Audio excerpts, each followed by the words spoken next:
Hey, we are live, and you are listening to the Purple People podcast. Adam, I am in charge this week because You are. We are down a Kyle Smith, and you know what that means. Whatever format we usually have is out the window. Yeah, we're kicking it old school this week. Right YouTube on. only, none of the fancy graphics and everything. It's I mean, we have leaves on the lovely black free background. yeah, Those are kinds of graphics. it'd be pretty cool if we were a Toronto Maple Leafs podcast. Yeah. Definitely. No, this is episode number, what we say, 425? I have no idea. I believe we said 425. Sir, that is a lot of episodes. I also don't know if we have a title or not. Yeah, we do, and I don't remember what I did, so it's not important. All right. something about Kyle Rudolph. All right. Because, he's going to be our main topic for this week. We're going to talk about the extra Kyle. I don't know. Sure. Do you go the extra Kyle? We could. I do not know. I'm not that motivated. But no, we're going to talk about Kyle Rudolph as our main topic for this week's episode. You guys have probably seen his comments, but we'll get into that here in a little bit later on. We got some smaller news stories we want to start with. I have to remember how to pull up the comments. If you guys are with us on the YouTube channel, go ahead and send us your comments. Let us know what you think, what you want to talk about. We love interacting with everyone. I thought maybe we could start out with the Survival League update, Adam. All right, so coming into the weekend last week, we were in a situation where Logan had a commanding lead, and either A Year to Remember or myself would need a win, and for Logan, to get his guess incorrectly for us to stay alive. And sadly, that didn't happen. The picks were in place for it to work. Logan had the Chiefs. Year to Remember had the Bills. I took the Packers. But it worked out to where Logan ended up being our Survival League champion without getting one strike the entire season. That's quite impressive. I don't think we've ever had that. No, the flawless victory. That's really pretty cool. I like that. Yeah, so it's going to be a little while, but I believe Mr. Smith is working with Mr. West to put together a package for you guys because I'm struggling at the moment. Sorry, guys. Yeah. No, him and I are going to sit down. Now that we have the winner, we're going to sit down and we're going to figure out what we're going to be giving out. I think we're going to do a lot of really little cool prizes. So you'll get like a whole Vikings themed gift basket of hot stuff. Tub? Oh no. No Vikings themed hot tub. If there's one thing we've learned in Minnesota, Adam, stay away from hot tubs and love boats and all of that stuff. That's not good combinations for the Minnesota Vikings, But yeah, so that is our podcast winner this year for the Survival League. Hopefully we'll be able to do it again next year. I may lower it down to 2 strikes because I didn't realize that some of our people were getting that good at this. Yeah, I think maybe 2 strikes. Maybe we'll have to change it down a little bit. It's a lot of fun though. I enjoy watching you guys making the picks. Yeah, I enjoy making the picks, and it's cool for us to be able to, give some stuff away to the people who listen to our podcast. We don't have a big following, but we have a supportive following, so it's always fun. It's a little frustrating to see the other podcasts, even the ones that are just starting out, get a massive number of followers within the first few months or weeks. But I mean, we've been going for years now, and our number of followers hasn't changed much. But the people who swing in, chat with us, we got a pretty loyal crew. So I'm really happy with what we have, but we could always use a few more. So spread the word if you can. Right on. So we're kind of light on Vikings news this week. We're headed into we're into the off season for our team. So this is kind of the quiet time. But we do got a couple topics to talk about. I think the first one that I wanted to start with is we had a former defensive backs coach for the Minnesota Vikings got hired by LSU to be the team's defensive coordinator. So a little bit of an upgrade in positions there. That also means that we have another need to fill on the coaching staff. I know that defensive backs coach is not one that gets talked about as much. But I think considering how much the team kind of struggled in that department last year, a change up back there is going to be a good thing for the Vikings. I don't know. Do you got any thoughts on that one, Adam? Well, what I was reading was that they were very impressed with what this coach was able to do with the players that were there, considering that their two starters dipped out the previous offseason, and there was a lot of young players on the roster. Right. So the fact that other teams, even if they're NCAA teams or NFL teams or whatever, that these franchises are noticing what's going on with some of these coaches the Vikings have, it's kind of big. And I think it's kind of understated among the Vikings fan base how much trouble that Vikings secondary was in with a lack of depth at safety, with the injuries and inexperience at corner. It's just been an absolute mess, and they were able to take that and turn that unit into something that may not have excelled, but they worked with what they had, and they were actually able to put a defense on the field. So that's a step in one direction anyway. Right on. So we also got, we're still looking for a special teams coordinator, and then we've got the offensive coordinator position that's going to be, that's up for grabs for Minnesota as well too. So there's some turnaround in the coaching department, which has happened kind of a bit during Mike Zimmer's tenure with the team, especially with offensive coordinator. Yeah. This is going to be the sixth coordinator I think that Zimmer has had. It's been quite a few. Yeah, and some of that was, coaches going on, getting promoted to other teams. Pat Shurmur gets poached, to move on. So some of it's because of success, and some of it has just been like the special teams guy that we had didn't really work out the best. And I know that a lot of Vikings fans have high hopes for the new offensive coordinator, but there aren't a lot of coaches out there that are going to be successful in the NFL at the level they're at and make a lateral move over as an offensive coordinator to come to Minnesota. I don't see that happening. No, I don't think so either. But I'm sure they'll find someone, and I don't think that right now Mike Zimmer or Rick Spielman are really in that big of a hurry to fill either. I think they're just trying to take their time and see who's available and make a good hire that's going to fit with the team. If there's one thing, we're seeing a lot of offensive coordinators getting hired from other teams around the NFL, and seeing those candidates drop off is a little frustrating when Minnesota needs help in that department. Sure, they were able to be successful, but I also believe that the prime candidate for Minnesota is already with the team. I think it's going to be Clint Kubiak, but there are some other people that they could bring in. You never know.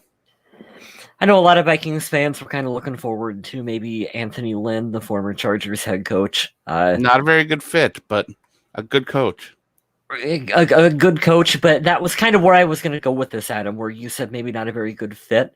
We've seen them try to bring in coordinators that maybe don't fit 100% with Mike Zimmer. The guy that we brought in from Philadelphia comes to mind. Flip didn't work out very well. Yeah, so it's really important for them to find a coordinator that's going to mesh with Mike Zimmer. That's what I meant when I said that they got to take their time, do their homework, and find someone that's gonna fit well. Yeah, I wrote an article on some of the candidates that would be good fits and some that might not be. And I know that I included at least one on there that people didn't care for too much, but if not Hugh for was it Hugh one little Jackson? problem, it was. Yeah. And his power run strategy would be a really good fit with Mike Zimmer. Mm-hmm.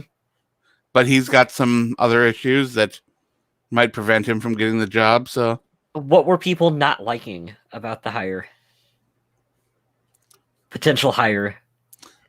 Well, they look. I don't know how they feel. I haven't had them reach out to me. But if I were to assume, I would assume it's because of his bad head coaching record and a little bit of a record of having a temper. But if you got a temper, it's not like Mike Zimmer's the calmest guy in the world.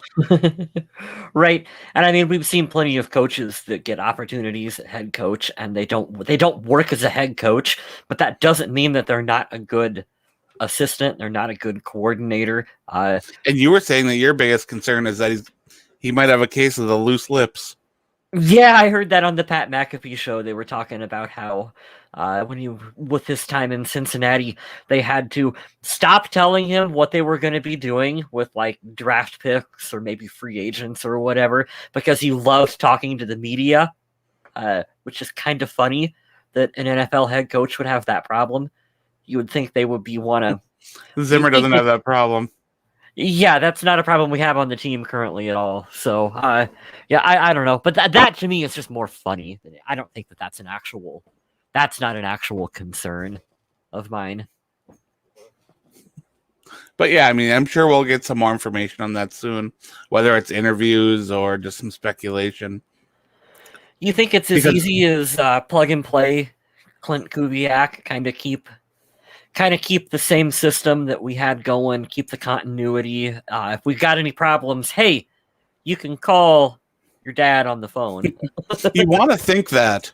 Yeah. But there are so many people who are just not like their father really at all that it's just hard to believe. Yeah. But we also had a lot of Vikings fans that when Mike Zimmer was getting hired, they wanted Jay Gruden in Minnesota to be head coach. I was on the Jay Gruden bandwagon. Now Jay Gruden is available.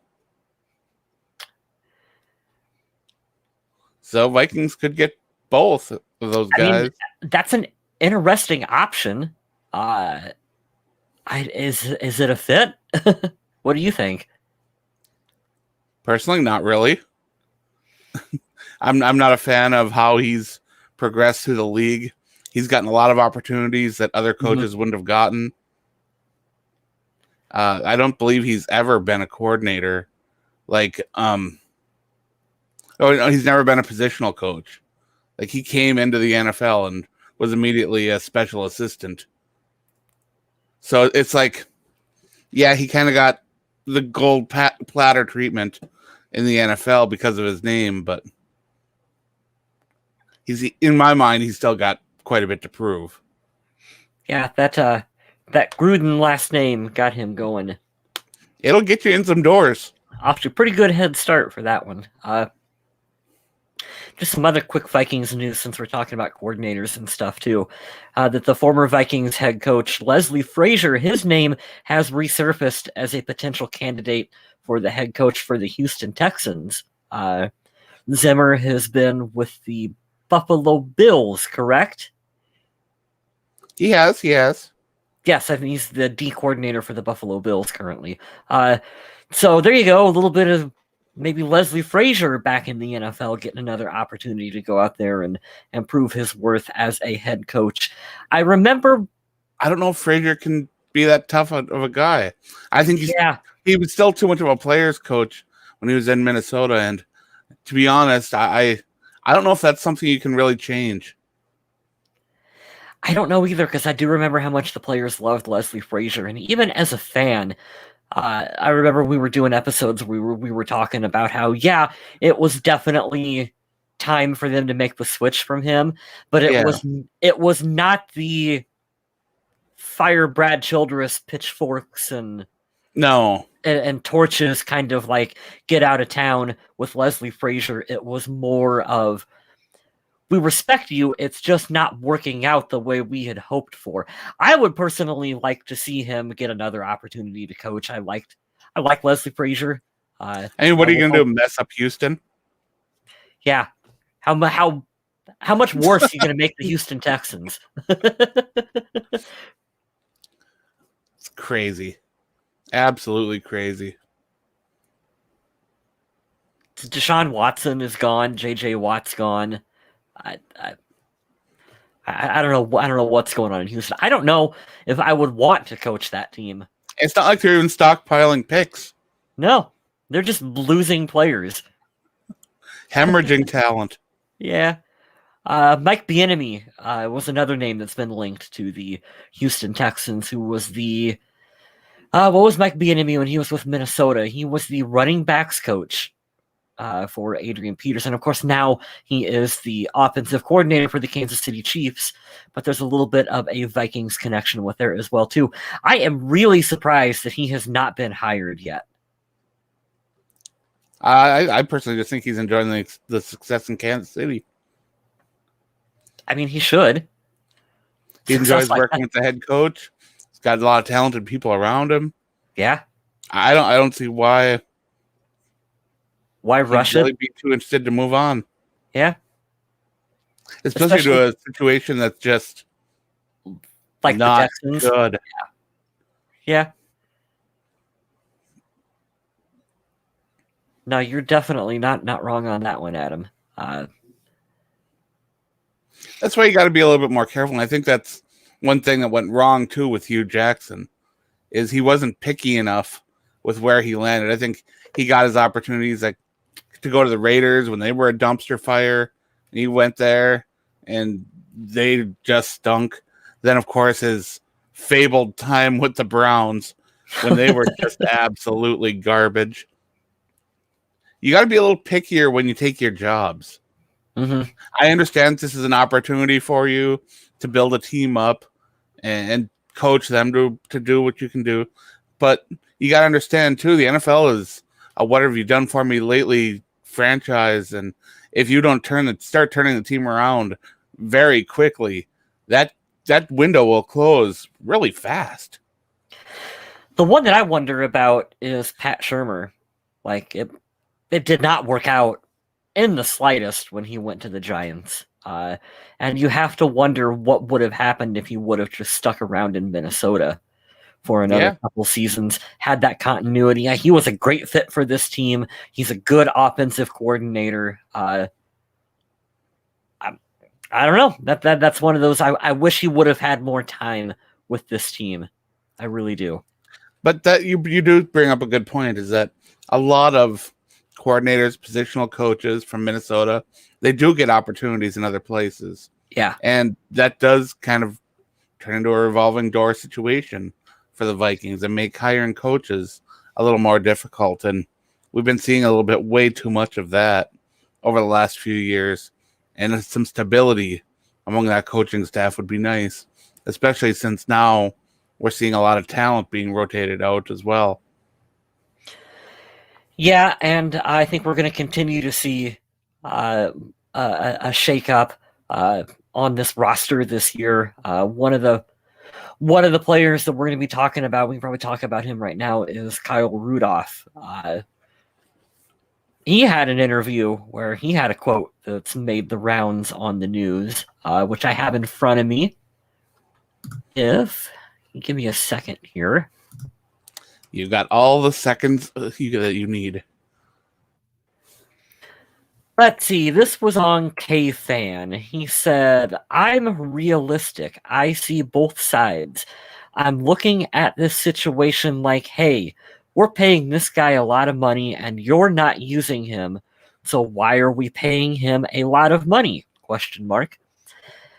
I think I'm worth every dime of my contract. That doesn't mean that I'm used to my potential, and I'm used to what I do well." Where do you want to start unraveling this one? Well, there's a lot of places to go, and let's start with I think I'm worth the money. Okay. Because if you judge it by stats, he's not.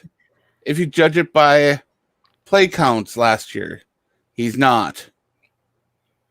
If you judge it by talent, he's not. If you judge it by his age, he's not.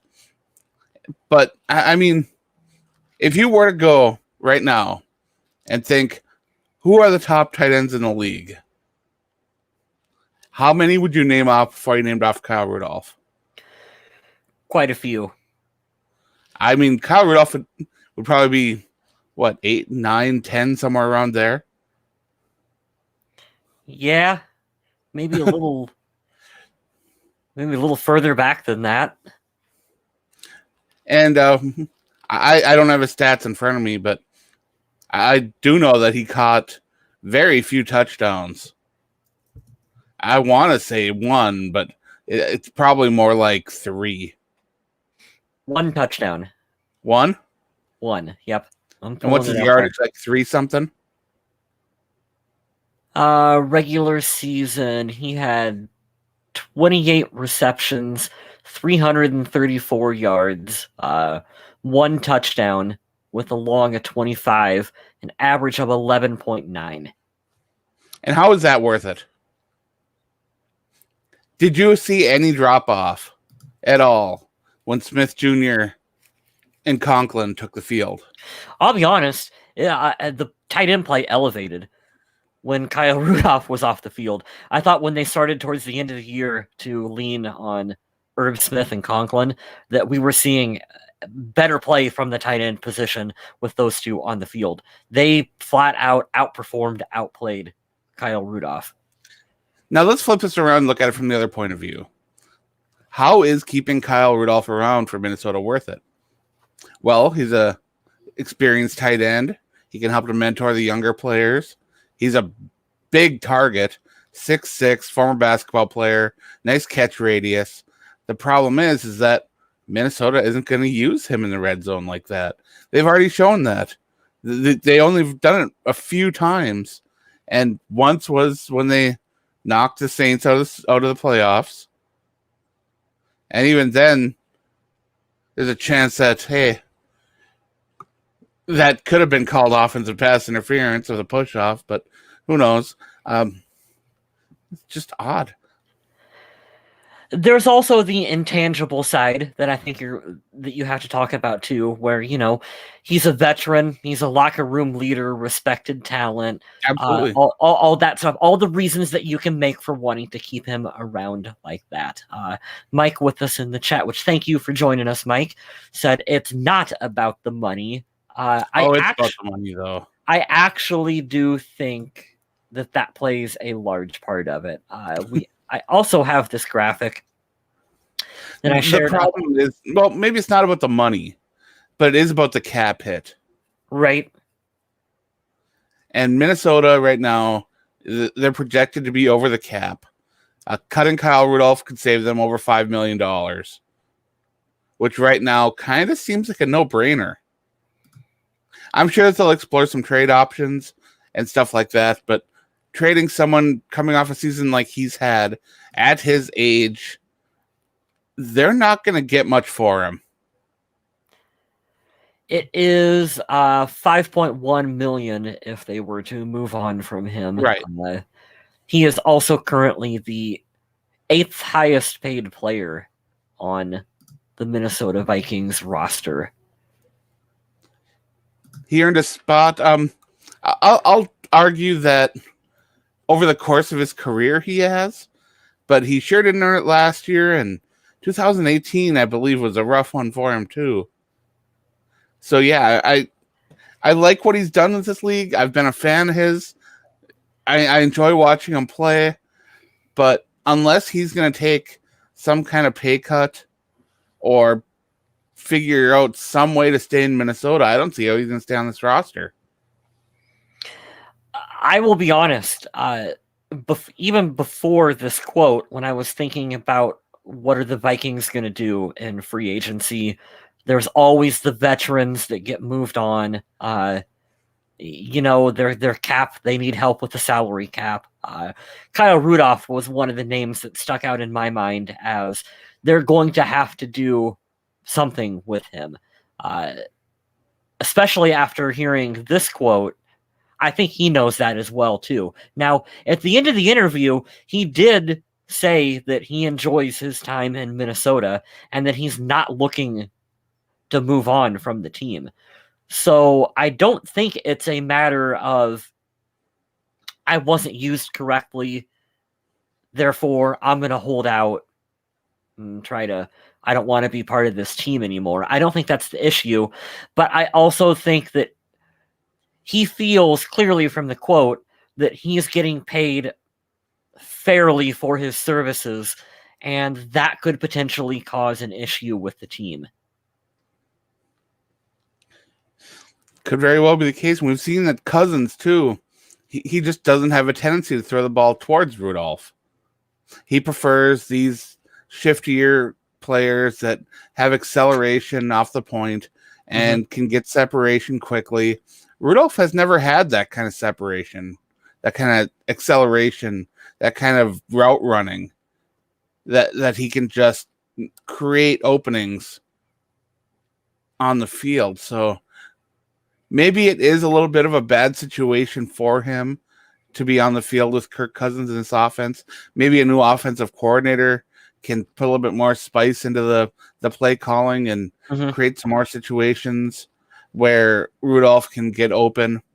But right now, with this offense, with this team, with this quarterback, with this salary cap, it's not looking good for him. Yeah, and I also think that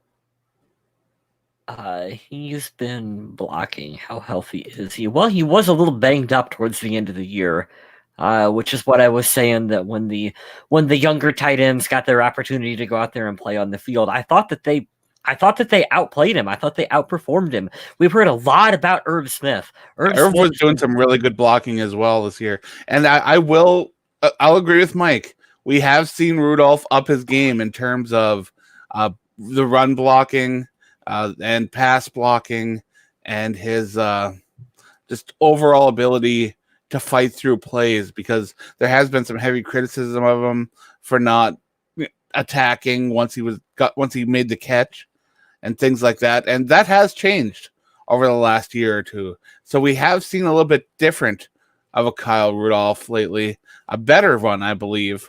But again, it's not really translating into success for him individually, to where I don't know if he could make that argument that he's worth what they're paying for him going forward.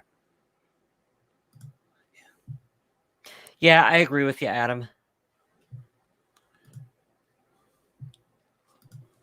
I don't know. Like I said, I'm ready to see the younger talent. We've heard a lot about Irv Smith. I think that he's played his way into a starting role on this team. We're seeing him come into his own. So I don't know. We'll see what happens. We're still so early in the offseason. I do agree with Mike, though. It would be nice to see Kyle Rudolph come back and keep that tight end unit really strong, because that is one of the better units the Vikings have. That and running back, where if they could bring back Boone and Abdullah, they'd bring back all four, and it would be really nice to have those two units back and not have to worry about them whatsoever. I think for the running back group, I think they'll be able to bring all four of those guys back, don't you? It wouldn't be expensive. Yeah. It all depends on if they want to keep Abdullah around for kickoffs and a little bit of elusiveness. And I admit I was on the fence about Abdullah when he first signed with Minnesota. And even the year after, I wasn't sure. But it looks like they've found a nice role for him. And Boone is a good running back 3 for when they need a little bit of power. And then they got the elusiveness with Abdullah. So, yeah, I mean, I get it. I see it, and I like it. Yeah. Also, don't forget about CJ Ham. You lump him in, the fullback. Lump him into that group as well, too. It's a nice unit. It's a strength for this offense. You know what else is?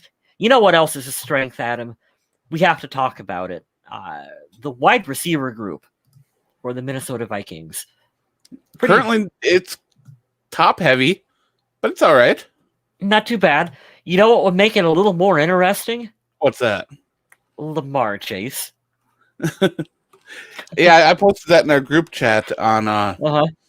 on Facebook, and I'll admit that I don't watch a ton of college football, and although Chase sat out 2019, this guy's capable of putting up video game numbers, and if he falls to Minnesota, it would be so difficult not to draft him just based on his talent alone.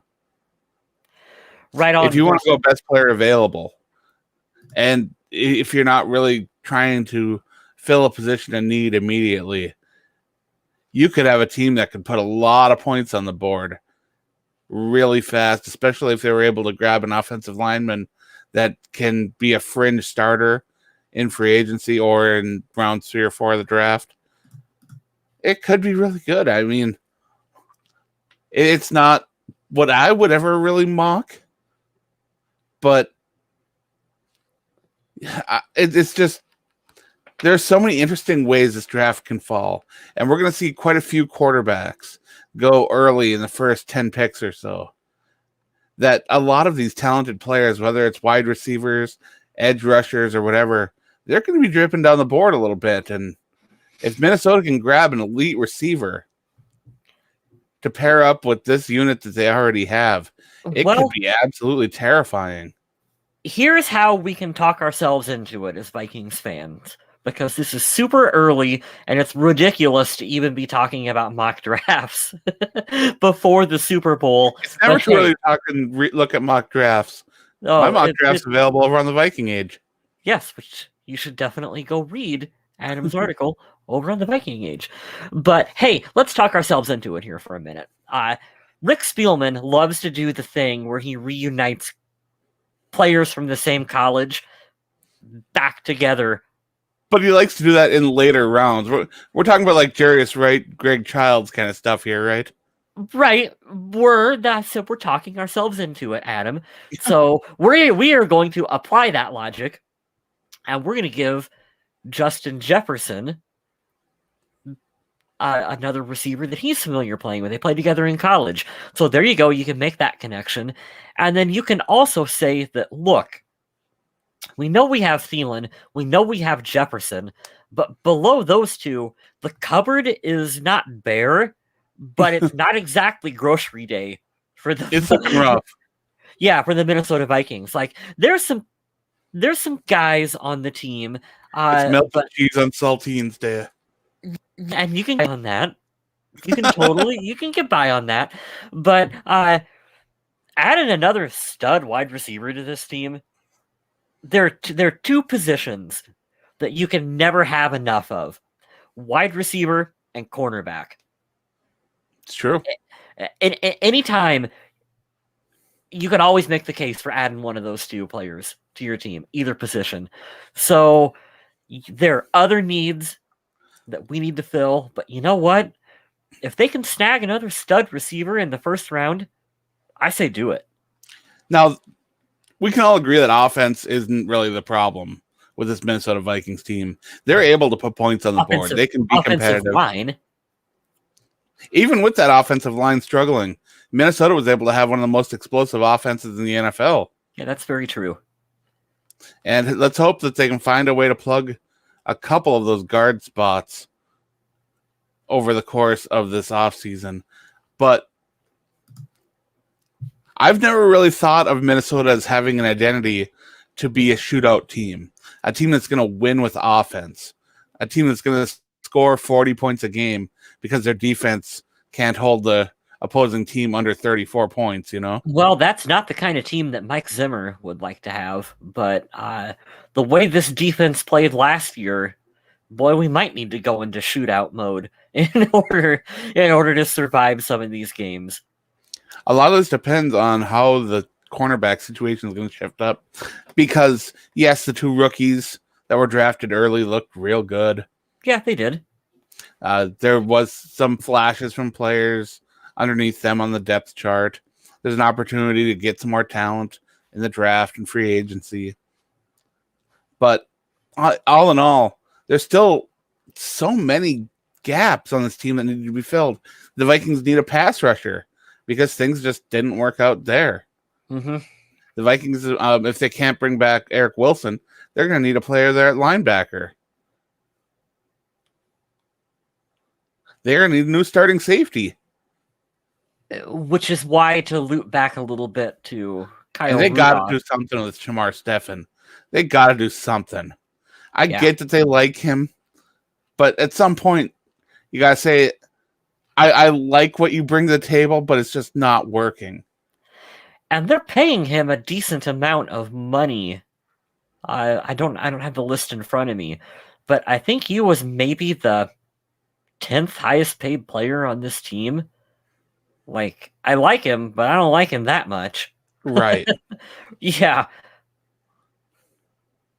So, yeah, I mean, you got to replace the defensive end. You got to replace the defensive tackle. You got to replace the linebacker. You got to replace starting safety. You got to figure out what's going on with these cornerbacks. And then, of course, you have depth at all those positions as well. And you only got a limited number of picks. So, yes, it's a luxury pick. And in some ways, if you are to take a wide receiver in the first round. But it could be a pick that changes the identity of this franchise as well. Well, I mean, if you have that true, third receiver out there for this team, you combine that with the Vikings' potent run game. That's a hell of an offense for Kirk Cousins to work with. It really is. And depending on who they have at tight end, there's talented tight end pass catchers. They got Dalvin Cook out of the backfield. They got Dalvin Cook running the football. Even Alexander Madison can be a smash 'em, bash 'em running back that can get the job done.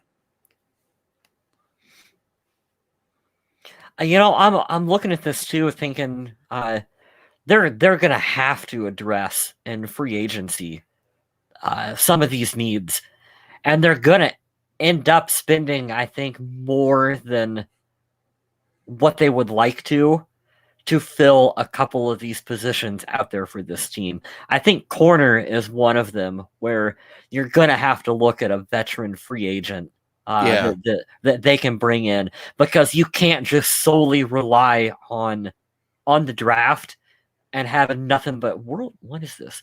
Hey, my Warcraft just updated. No, don't start. I also don't know if Mike Hughes is going to return to the NFL. That you can only mess with your neck so many times, right? So I'm definitely, I think that corner is one of those areas, and to go back to what we were saying about Kyle Rudolph, you might have to be willing to subtract Kyle Rudolph in order to bring in a starting veteran corner on this team. Although most fans are clamoring for that change, that shipping out, to be Riley Reef. That's the most common. Yeah, and I don't. Then you open up a hole at left tackle, which a lot of people say you can fill with Cleveland, but Cleveland was disappointing this year. Yeah, as an interior lineman, and right. you'd be putting a lot of faith in yourself to move him out to be a blindside blocker on the end. So I love Ezra Cleveland. I love his potential. I actually think that, all things considered, yeah, okay, he got his rookie woes. He got him out of the way. Right. Okay. That doesn't mean that I'm ready to just be like, okay, you're gonna go play left tackle.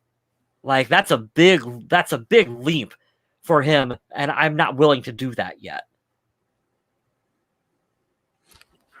Yeah, this is gonna be a tough one, because I was actually talking to my friend Clint about this earlier today. I love this Vikings team, but and they will be competitive in 2021, or they will be. They're going to be a decent team. They're going to be a contender to make the playoffs, but there's so many gaps on this defense that I'm not sure that they're going to be Super Bowl contenders by any means. They're going to make some smart moves and have development by a lot of players if they're going to make that kind of jump. And they're going to have to get the most out of their coaching staff as well, because like Mike says in the chat, the offense knows how to play. they've been putting points on the board 2020 in great numbers ever since their struggles early in the season. They figured it out.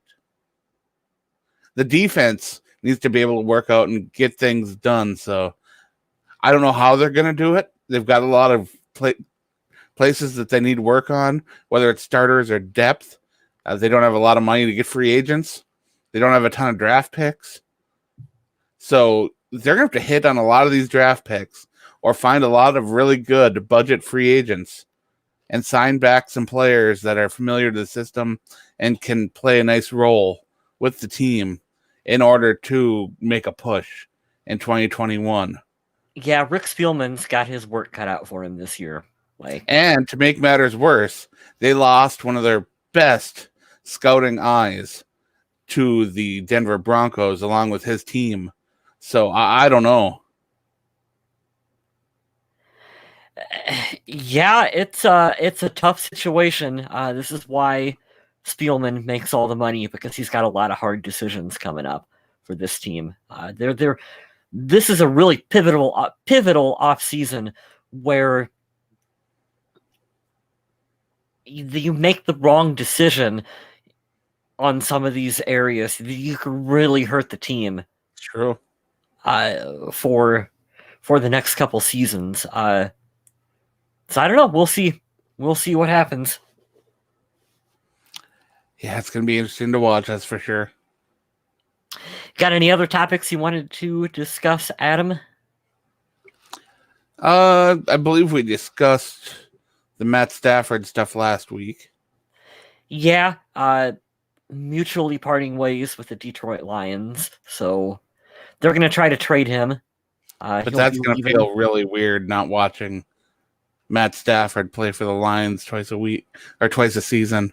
Yeah, I'm just not going to get used to that. But they're in a position where they can draft themselves a franchise quarterback or even trade for Deshaun Watson, maybe? Maybe. Who knows? You know, if you really want to get on the crazy train, there are some people who think Aaron Rodgers might be done in Green Bay. That might have been the last time we see him out there. Yeah, Rodgers, I guess he said he wants a new deal, right? I haven't really looked too far into it. There was a quote where he did say that some players might not be back next season, including himself. It's all so read into it what you will. Because there are a lot of quarterbacks that are getting paid more than he is. Mm-hmm. And there aren't a lot of quarterbacks that are worth more than he is. So I can understand his frustration. And you could also say that Green Bay has not done that good of a job of building a team around him. I could see him looking at Tampa Bay going, look at all the love Tom Brady got. He got all the pieces and parts that he wanted. I could see Aaron Rodgers saying, hey, I'm going to go to LA. I'm going to be a Ram. I'm going to go with the Rams, and we're going to build our own super team out there. Oh man. That'd be disgusting.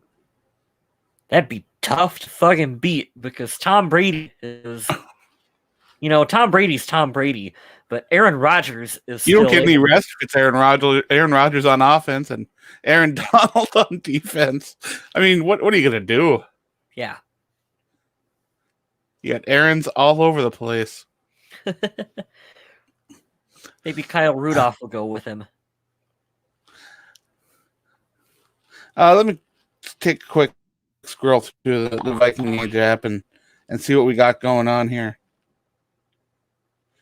The latest article is about the mock draft that lands Jamar Chase in the That'd be fun. Gold, which would be a lot of fun. Otherwise, we got the Senior Bowl coming up, which I guess they are actually playing a Senior Bowl. Are they playing a game? Which is a little surprising, but all right. Yeah.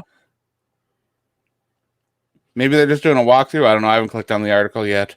But it's from Nick, who is one of our amazing writers over there. So that's excellent to see. Let's see. Oh, yeah.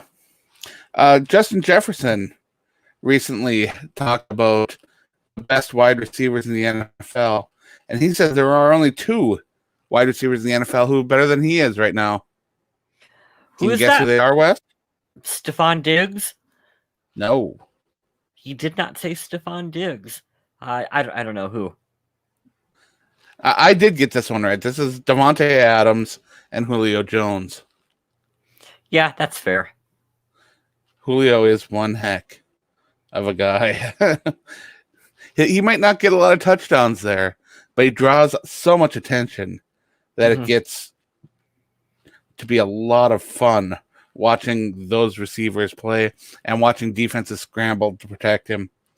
It's just pretty amazing. But yeah, it looks like there's not a lot else going on in the world. No, it's kind of a slow news week at this time. I'm sure we'll get more news regarding the coaching openings and potential free agent stuff as the season goes on. But for now, it's kind of a quiet time, and honestly, it's nice to be able to relax a little bit. Yeah. Although I'd much rather be hoping for the Super Bowl and seeing the Vikings in there. I didn't watch Justin Jefferson on Versus. I've heard it was fun. I don't know. I didn't. Okay, I'm old. You have to fill me in. What is Versus? It's what they did for the Pro Bowl this year. Is they have some judges and they go highlight for highlight against people. Usually it's like done for a rap battle and stuff like that. But this time we put AJ Brown against Justin Jefferson, and I got to see a few highlight videos of their highlight videos. And it seemed all right. I don't know. Sounds interesting. I won't watch it, but it sounds interesting.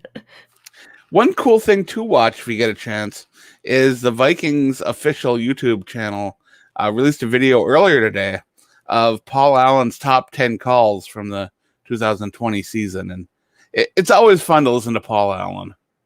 Yeah, it is. Sometimes his takes on the team are a little homer, but he's a good play-by-play announcer. But what they really need to do is rework that. Jonathan Vilma's top 10 calls from the Minnesota Vikings games in 2020. Nobody wants to hear that. We need this. This has to happen. Adam, I know what you want. That's the top 10 Troy Aikman calls of the 2020 season. He doesn't even call a game. He says the same things every game, just replaces players.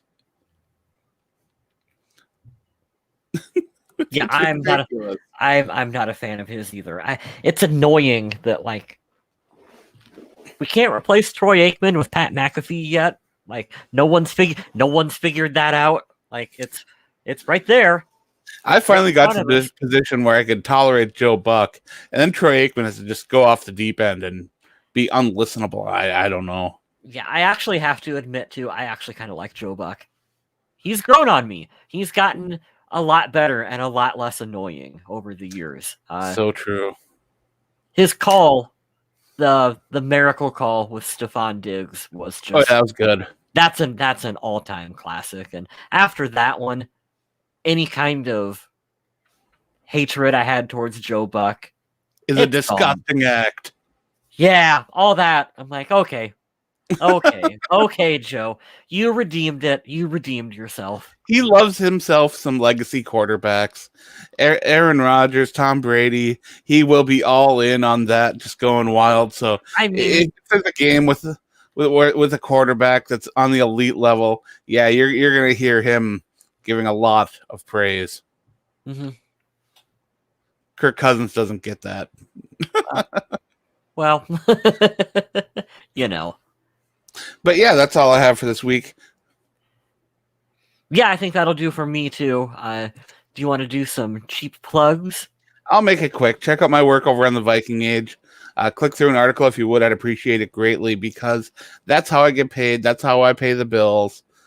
And honestly, I think my content's pretty good, especially my stuff with the mock drafts and coaching options. So if you get a chance and you see an article published and it's by Adam Carlson, give it a click through and I'd appreciate it greatly.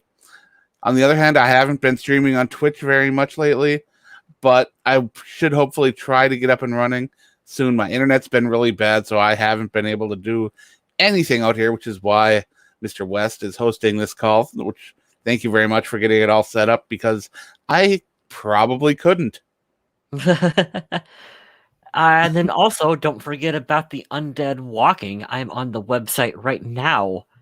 There's a new article. Fear the Walking Dead confirms newest cast members. Ooh. Yeah, new season of Fear the Walking Dead coming, and we're going to get some new people. Some new old people? And the 6 bonus episodes from The Walking Dead Season 10 are going to be coming next month, and there's some cool stuff to talk about there, including some really cool cameos from people like Jeffrey Dean Morgan's wife playing Negan's wife on the show, which is going to be pretty cool. That's fun. And a certain Terminator actor, not Arnold, joining the show for at least not Arnold, but who? I'm intrigued. Now I want to know. You got to plug your stuff, man. We have to chat sometime about the best way to read the Walking Dead graphic novels. I suggest using your eyes, because using your butt might not work. Touche, Adam. I mean, I don't know where you got eyeballs. Wow. You ever see Pan's Labyrinth? I have. Got him in the In the palm of the hand. In the palm of my hands, right there. That's a reference for you and I and no one else. The Pan's Labyrinth one. And you got to plug your art, then we'll call her good, huh? You do. You can check my photography work out, and I don't even have a banner ready. So, but the link is pinned at the top of our Facebook page. You can click on the link there. You can check out everything that Mr. West has to offer. It's not all Purple People podcast gear. In fact, there's a lot of great photographs that you can have put on pretty much anything that you can imagine. Shower curtains. Absolutely. You want a squirrel on a shower curtain to give your grandma? You can do that. Pillowcases. You want to give your 5-year-old kid a picture of a graveyard with some scary stuff in it? You can do that. Do it. They'll love it. Never too early to start Christmas shopping. That's true. Valentine's Day right around the corner as well. Yeah. You got some pictures in there that might be lovey, right? Sure. I don't know. I haven't taken a look through and see if there's any Valentine's Day ones, but some of your nature ones, like your flower pictures and stuff, very, very nice. Well, thank you. You definitely should. We need Kyle Smith with us because he is a much better host. He's learned his way around maneuvering all the StreamYard stuff to make everything look nice and pretty and smooth and everything like that. I know I can't do it very well, so I always appreciate when he's here to do it. Hopefully we'll have him back next week. Let's make our final predictions for the Super Bowl and call it good. Who do you got? I've got Chiefs by 4. I am also going to go with Kansas City. I'm going to go with... They're going to win by a touchdown. That's what I think. Nice. And with that, we will say, stay classy, Minnesota.